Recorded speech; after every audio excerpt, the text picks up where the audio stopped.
Hello, this is episode 3 in this podcast. It is titled The Mary Bell Story. It covers the case of the 10-year-old schoolgirl called Mary Bell that, along with her friend Norma Bell, caused devastation in their local community during the late 60s. Mary Bell was just about to turn 11 years old when she committed her first murder. She was born on the 26th of May of 1957 and lived in Scotswood, which is in Newcastle. Mary, up to this point in 1968, had had a very depraved life. Mary Bell was born to a very young mother called Betty. Betty was only about 17 years old when Mary came along. Mary Bell's father was believed to be a man called Billy. The parents did marry after Mary's birth at some point. Unfortunately for Mary Bell, her mother was a prostitute and her father was a very heavy drinker. They both disappeared at times and left Mary to fend for herself. It is also believed that Betty would bring her clients home sometimes and Mary would witness lots of adult stuff and fights, according to reports. Most of the fighting occurred between Mary's mother and father, however. It is not known for sure, but it was suspected that Mary may have been subjected to abuse as well, but there is nothing available to back this up, only suspicions at the time. The house that Mary Bell lived in was considered to be part of the slum area of Scotswood. The area was just beginning to undergo redevelopment in the 1960s, with the old slum houses being knocked down and new high-rise flats being built to accommodate all the families. Also, it's worth thinking about before I go into the case in more detail that in the 1960s, children were allowed to play outside, often without any form of adult supervision at all, and for hours on end. Sometimes our older siblings or cousins would be expected to keep an eye on the little ones, which was a lot of responsibility and something not many of us would actually consider doing today.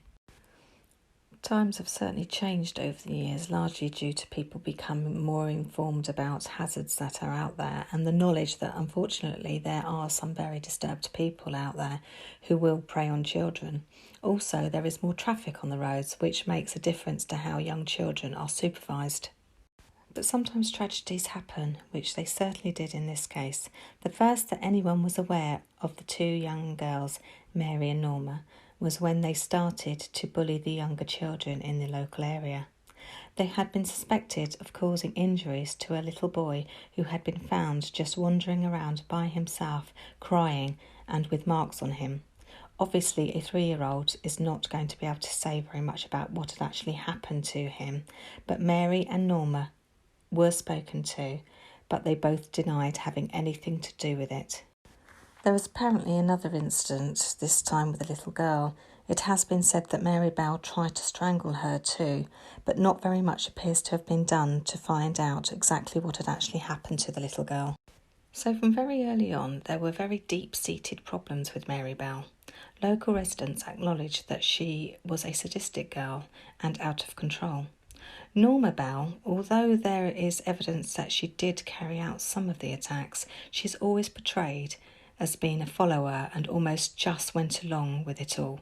We have no way of knowing for certain if that was the case, but it does appear that Mary Bell was the more dominant of the two girls. It was thought that from the age of 9 years old, Mary Bell was known to be a volatile little girl who often attacked other children, especially children that were younger than her and smaller than her. She was considered to be extremely disruptive, including at school. However, not much was done about her behaviour until it was too late and the damage had already been done. On the 25th of May of 1968, just one day before Mary Bell's 11th birthday, she strangled a 4-year-old boy to death.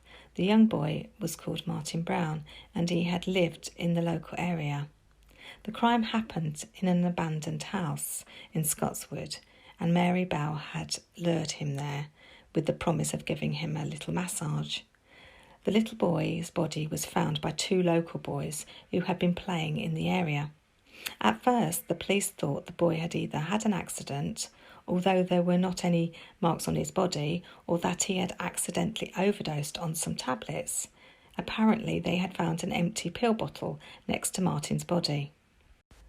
The doctor who carried out the post-mortem, however, ruled out an overdose and said that it could have been death by natural causes, which is rare in such a young child, but not exactly unheard of. Martin Brown was described by his mother as being a cheeky little boy. She was obviously devastated by his death. It also must have been more difficult for Martin Brown's mother